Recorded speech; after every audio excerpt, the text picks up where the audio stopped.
Hello dear students, तो स्वागत है आप सभी का हमारे चैनल आर्ट क्लासेस में। डियर स्टूडेंट्स, इस वीडियो में हम लोग ओम्स लॉ पर ही बेस्ड एनसीईआरटी का कुछ क्वेश्चंस है, एक दो क्वेश्चंस एनसीईआरटी पे भी बेस्ड है, तो वो हम लोग करने वाले हैं। अच्छा क्वेश्चन है और इससे पहले भी मैंने और भी क्वेश्चंस करवाया है और हर एक टॉपिक कवर करा है मैंने, इलेक्ट्रिसिटी का, फिजिक्स का और बाकी सारे टॉपिक्स भी कवर होंगे। तो आपको ज़्यादा कुछ नहीं करना है, आपको करना ये है कि मेरे चैनल पे जाना है, प्लेलिस्ट में जाओ, इलेक्ट्रिसिटी को निकालो प्लेलिस्ट से और वहाँ पर आपको हर एक टॉपिक वेल मैनर्ड में अच्छी तरीके से समझा दिया गया है, करवा दिया गया है, उस पर बेस्ड हर एक क्वेश्चन भी करवाया गया है। और अगर आपको मान लो कि प्लेलिस्ट से नहीं मिल रहा है तो आप यूट्यूब के सर्च पे जाना, सर्च में जाने के बाद सर्च करना है क्या, electricity class 10 by Iota classes. ध्यान रखना कि बाय आयोटा क्लासेस लिखना जरूरी है। तो जैसे ही लिख के सर्च मारोगे आ जाएगा आपको मेरा वीडियोस और सब के सब टॉपिक्स और न्यूमेरिकल्स आपको वहाँ मिल जाएंगे। आइए, तो हमें इस क्वेश्चन में क्या बोल रहा है, देखिए जरा सा 12.3 है एनसीईआरटी का। बोल रहा है how much current will an electric bulb draw from a 220 volt source। ठीक है, हमें करंट निकालने की बात है। इस टाइप का क्वेश्चन हम लोगों ने ऑलरेडी कर रखा है। जब मैंने ऑलरेडी इस तरह का क्वेश्चन करवा दिया था एनसीईआरटी क्वेश्चन आपको बहुत हलवा लगेगा, चुटकियों में बनेंगे, बिल्कुल ज्यादा कुछ नहीं करना है ना। तो अब क्या बोल रहा है, if the resistance of the bulb filament is 1200 ओम। तो अगर हमारा रेजिस्टेंस, उस बल्ब का फिलामेंट का जो रेजिस्टेंस है वो कितना है, 1200 है, तो ओम है ना, 1200 ओम दिया हुआ है। तो हमें बोल रहा है कि करंट निकालने के लिए, तो और एकदम इजी। और देखो करेंगे वही काम जो हम लोग हमेशा करते आते हैं, एक सिस्टमेटिक वे में बनाना है हमें इसको। यानी कि सबसे पहले तो हम लोग क्या लिखेंगे, गिवन लिखेंगे। तो ये रहा हमारा गिवन पोर्शन।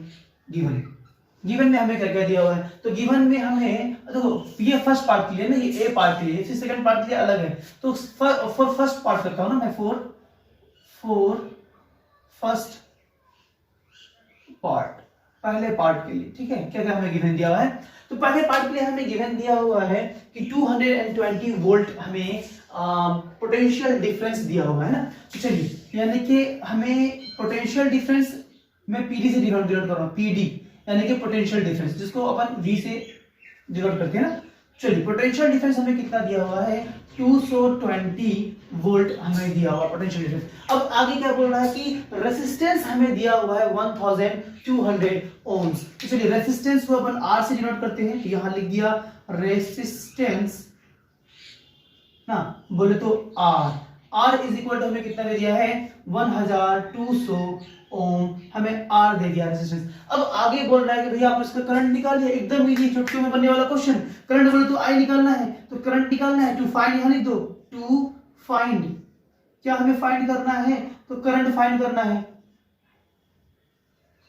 करंट फाइंड करना है भैया। तो चलिए करंट फाइंड करेंगे हम लोग, बोले तो आई। अब बस हम लोग ओम्स लॉ का फॉर्मूला लगाएंगे और चुटकियों में बनाएंगे। तो फ्रॉम ओम्स लॉ, सॉल्यूशन यहां पे कर रहे हैं, ठीक है, सॉल्यूशन यहां पे लिख दे रहा हूं, सॉल्यूशन। तो फ्रॉम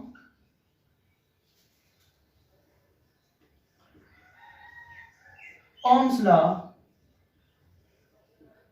क्या जानते हैं, ओम्स लॉ से हम लोग कि करंट इज इक्वल टू, बोले तो आई, करंट बोले तो आई इज इक्वल टू क्या होता है हमारा, पोटेंशियल डिफरेंस, पीडी मतलब पोटेंशियल डिफरेंस, जो कि वोल्ट में होता है, अपॉन रेजिस्टेंस,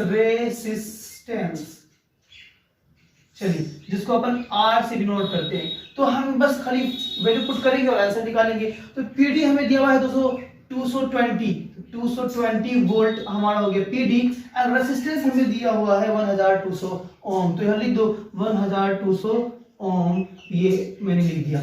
अब जो है कटकुटा के हमारा आंसर आ जाएगा, तो निकालते हैं आंसर। तो जिस जीरो से इस जीरो को हम लोग कैंसिल कर देंगे। आइए, अब और कटने वाला है तो काट लेते हैं हम लोग, है ना। चलिए, किससे काटे भैया, तो इसको काटता हूं मैं, 2 से काट देता हूं। तो चलिए 11 आ गया हमारा, इसको 2 से काटोगे आप तो ये हो जाएगा 60। ठीक है, 11/60। तो इसको हमें क्या करना पड़ेगा, डिवाइड करना पड़ेगा। तो चलिए काम करते हैं, 11 को 6 से डिवाइड करते हैं, फिर बाद में पॉइंट जीरो के लिए एक पॉइंट डाल देंगे एक्स्ट्रा, है ना। तो देखो मैं साइड में करता हूँ, 11 को 6 से डिवाइड करता हूँ, तो 6 दूनी 12, 6, ठीक है। यहाँ 5 आ गया हमारा, पॉइंट लग जाएगा तो डाल दो पॉइंट, और उसके बाद जीरो, तो 6 48, 48 48, ठीक है। फिर 2 आ जाएगा, यानी कि ये हो गया हमारा 0, 6×18 इतना काफी है, 6×18 बाकी चलता रहेगा आपका ना। तो 1.83 इतना कुछ आ रहा है, बट यहाँ 60 है, मैंने 60 डिवाइड किया तो 1 पॉइंट और यहाँ आ जाएगा, यानी कि जब इसको और इसको आप काटोगे तो यानी कि आपका जो वैल्यू है वो आ जाएगा 0.183। तो यही हो गया हमारा इतना एम्पियर। बात समझ में आ रही है? तो यही हो गया हमारा, इसको मैं इरेज कर देता हूँ। और पहला का जो आंसर है यानी कि करंट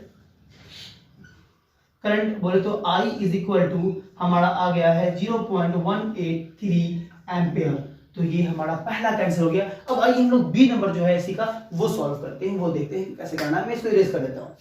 तो अब सेकंड पार्ट यूज कर लेते हैं हम लोग, उसको सॉल्व करते हैं। तो देखो बी नंबर है हमारा, तो बी के लिए क्या होगा, हमारा गिवन जो होगा वो गिवन लिखते हैं। ठीक है, आप यहाँ बी कर देना, बी के लिए बी नंबर सॉल्व कर रहे तो उसके लिए गिवन जो है हम लोग पहले गिवन लेते हैं। तो गिवन क्या दिया हुआ के लिए कि how much current will electric heater coil draw, बोल रहा है कि 220 वोल्ट सोर्स, यानी कि हमें पोटेंशियल डिफरेंस दे दिया गया है 220 वोल्ट सोर्स का एक पोटेंशियल डिफरेंस दे दिया कि if the resistance of the heater coil, heater जो होता है ना इलेक्ट्रिक हीटर, उसका जो रेजिस्टेंस है वो हमें 100 ओम दे दिया है। तो चलिए ये सब आप गिवन में लिख दो। तो हमें करंट निकालने के लिए कहा गया है, तो गिवन में पहले हम लोग लिख देते हैं कि पोटेंशियल डिफरेंस यानी कि पीडी, पोटेंशियल डिफरेंस जिसको V से अपन डिनोट करते हैं, ये हमें दे दिया है 220 वोल्ट। ओके चलिए, अब देन सेकंड में क्या बोल रहा है, इसमें हमें क्या दिया, रेजिस्टेंस हमें दे दिया है। तो रेजिस्टेंस बोले तो R इक्वल टू कितना दिया है, तो R इक्वल टू दिया 100 है ना, 100 ओम। तो ये हमारा हो गया R।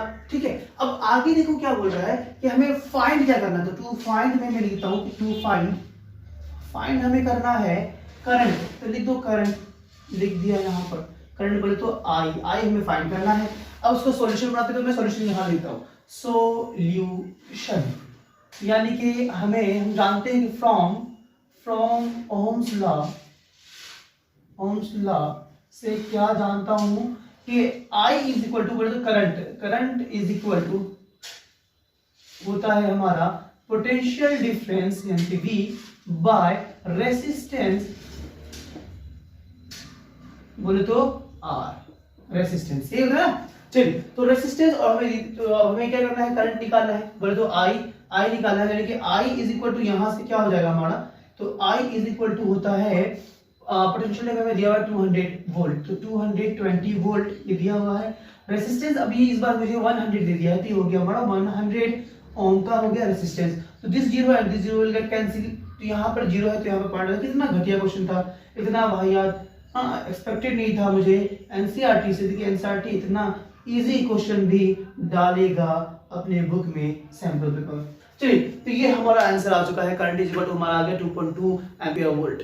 सो ये एम्पियर करंट हमारा आ गया। तो अब जो है डियर स्टूडेंट्स हम लोग मिलेंगे, अब मुलाकात होगी हमारे नेक्स्ट वीडियो में, जहां कि हम लोग इसके बाद का क्वेश्चन एनसीईआरटी का वो देख लेंगे। फिर इसके बाद हम लोग जो है टॉपिक अपना एक नया स्टार्ट करेंगे एनसीईआरटी का, सॉरी मतलब इलेक्ट्रिसिटी का। तो तब तक के लिए बाय बाय, अल्लाह हाफिज, दुआ में याद रखिए, जय हिंद जय भारत।